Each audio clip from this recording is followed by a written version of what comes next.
Hey teachers, in this episode I'm going to talk to you about how you can build rapport really quickly with a brand new class. Come on, let's get into it.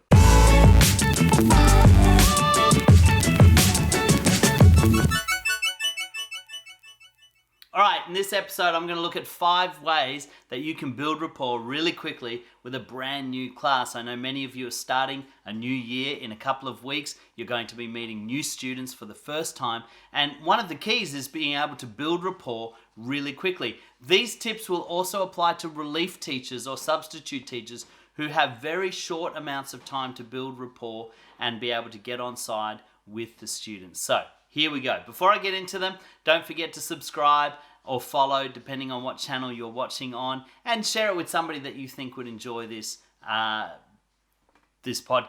or this vlog if you think it's going to be helpful for them. All right, let's get into it. 5 tips that will help you build rapport really, really quickly. First thing you need to do in the first couple of weeks of school is to make sure you are meeting your students at the door, whether they're primary school or high school. Don't get caught up in the classroom, setting up behind your laptop, coming late to class. Make sure you are at the door as students are arriving. Now, I've talked about this in my 5 routines for the first 5 minutes. Now, this is something you need to do all the time, but it's especially powerful when you meet the class for the first time, because as they're arriving, you have a chance to chat with them, introduce yourself, ask them how their holiday was, ask them what they got up to over Christmas, all the things that kids want to talk about. And so take that time. If you meet them at the door, take that time to just chat with them, build rapport. Also, and this is really the second thing, is learn their names. And you can start doing that in the line before they come in. As you meet them at the door, start asking their names. You know, you've probably already got your class list. You've probably already seen some photos of them. But just, like you're meeting somebody for the first time. Hey, what's your name? I'm Mr. Stevenson. How was your holiday? And get them to introduce themselves to you, because that actually builds a kinship or a rapport. As you introduce yourself to them, they introduce themselves to you.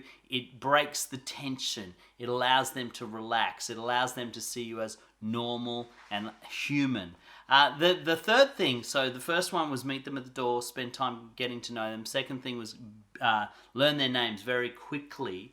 The third thing is this: you need to take time to just be approachable, be happy. You know, there's an old adage that says, don't smile till Easter.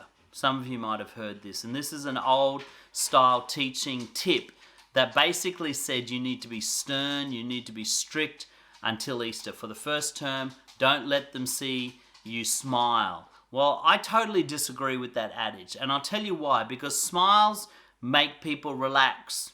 All right, if you're smiling at someone, they're going to relax and they are more likely to smile back at you and want to actually get to know you. And so please don't go in like the drill sergeant or somebody that just wants to start shouting the rules or barking the rules as soon as you meet them for the first time. Relief teachers, substitute teachers, this is so important. I see so many substitute teachers walk into a brand new class and start off like a drill sergeant, and then they wonder why they can't win the class over. Just smile a little bit. Just be approachable. Don't be a Grinch, and you'll find that kids, especially small children, but all children, will actually warm to you and take the time to want to get to know you. So far we've got meet them at the door, spend time talking to them, getting to know them as they arrive. Start learning their names. Now, you need to continue learning their name when you get in the classroom. Relief teachers, one of the things I used to do is I would play a little game where I would say to the class that I will learn all of your names in the first 30 minutes. And so I would spend the first 30 minutes just memorizing everybody's name and then testing myself to see if I could get it. See, when you learn someone's name, they know that you're interested in them, that you care about them. Third one is smile. Be approachable. Don't be the Grinch. Don't be a drill sergeant. Don't be the I won't smile till it's Easter time. Just be friendly, okay? It's okay. You won't lose the class if you're friendly. All right. Fourth thing is this: give them an opportunity to talk about themselves or talk about their break or something like that. Most kids are bursting to share their own experiences. In fact, you'll find that most people all they want to do is talk about themselves. If you've ever been in a conversation, you'll know this. There's always somebody that just talks, and they're usually always talking about themselves. Maybe you do this as well. When somebody talks to you, you're always thinking about how you can reply with a story about your own experiences. This is normal human behavior, because what we're saying is, me too. I want to tell you about my experience because I want you to know that I'm like you. So kids want to share their experiences. They want to share what they did on their holiday. They want to share what they got for Christmas. They want to share what lights them up, gets them excited. And so if you devote, maybe 30 minutes of the lesson at the beginning to just letting them talk, letting them get it out, you'll find that they're less disruptive, and what they'll say to you is, in their own head is, this teacher really cares about me. There's an old adage, John Maxwell, the leadership guru, says this: they won't care what you know until they know how much you care. You need to start off by showing them that you care about them. It's really important that you care about them as individuals and as little people. Now, the fifth one, it might sound a bit strange on how to build rapport, but I think that this is really crucial to building rapport, and this is establish your expectations early.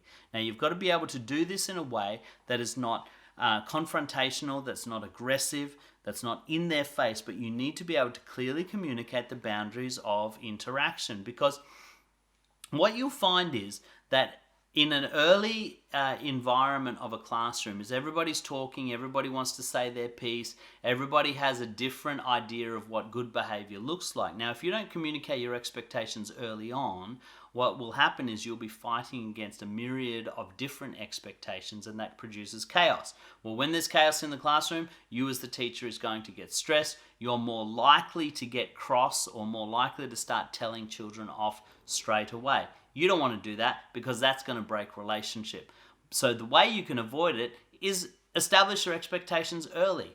Start the day with talking about, okay, if we want to talk in this class, we need to raise our hand for permission to speak. If you want to get out of your seat, that's okay, but you need to ask permission before you get out of your seat, and so on and so forth. So think about 5 rules or expectations that you communicate very clearly that'll allow students to know their rules of engagement. See, one of the things that children like to know is they need to know their boundaries. They feel safe when there are clear boundaries. When a child feels safe, they're more likely to open up, they're more likely to be vulnerable towards you, and that builds relationship. And so if you want to start the year building positive relationship with your students, whether you're a relief teacher or this is your first class for the year, you need to take notice of these keys. So let's recap. What were they?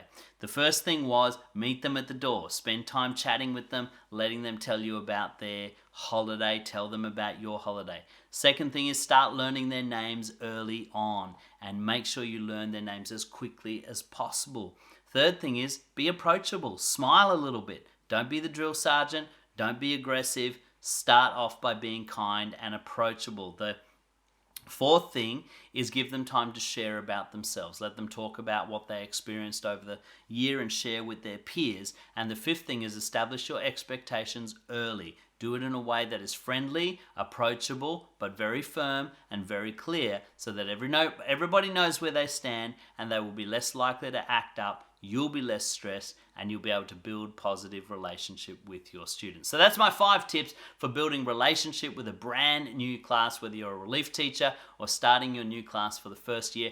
All the very best for this year. I hope you have a fantastic year. And don't forget, you can always comment down below if you've got questions about what I've said, or you'd like to make some additional suggestions. Why don't you put them in the comments? Tell us what your tips are for building relationship in the classroom. If you've enjoyed this episode, please share it with somebody that you know, and make sure you like it and follow us so that you can get all the latest updates. Until next time, I'm Tarun Stevenson for Calmer Classrooms.